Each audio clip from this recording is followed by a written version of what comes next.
মোটরসাইকেলে বসে নিশ্চিন্তে নির্ভয়ে নিজের শরীর চুলকে দিচ্ছে বানরটি। এরকম শত শত বানর বন ছেড়ে নির্ভয়ে লোকালয়ে তাদের রাজত্ব করছে।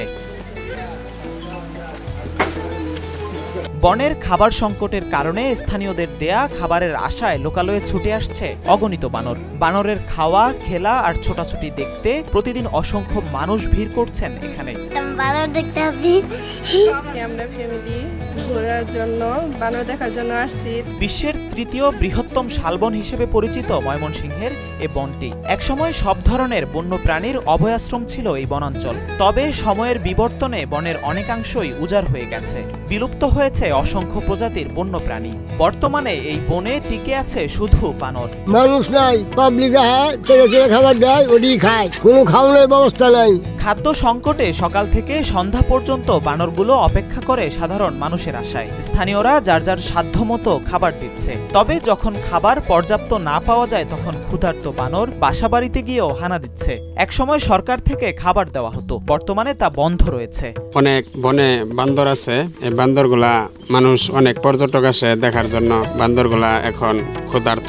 আগে এই বান্দরগুলা গভর্নমেন্ট থেকে চাউল পাইতো, বর্তমান একটি হট্টগোল দেশে হওয়ার কারণে চাউলটা আসতেছে না। বান্দরগুলার জন্য খুব অনাহারে আছে। আপনারা বান্দরের জন্য একটু নজরদারি করবেন। স্থানীয়রা বলছেন সরকারি খাবার বন্ধ হওয়াতে লোকালয়ে এসে ছোটাছুটি করছে বানরগুলো। অতিরিক্ত ক্ষুধার্ত থাকায় ঝাঁপিয়ে পড়ছে মানুষের উপরও, নষ্ট করছে ফসলের মাঠ। বিষয়টি নিয়ে অভিযোগ করলেও বন কর্তৃপক্ষের এ বিষয়ে তেমন কোনো তৎপরতা এখনো চোখে পড়ছে না বলে জানায় স্থানীয়রা। সরকার চাউল দেয় না, আগে দিত চাউল, এই চাউল খাইতো না, কিছুদিন ধরে সরকারি চাউল আসে না। এই বানর মনে করেন যে বালাই, প্রচুর বানর আইসা খালি মানুষের কাঁধে উঠতে পড়ে। এই বিভিন্ন জায়গায় আমগর ক্ষেতগুলো নষ্ট করে আসতেছে।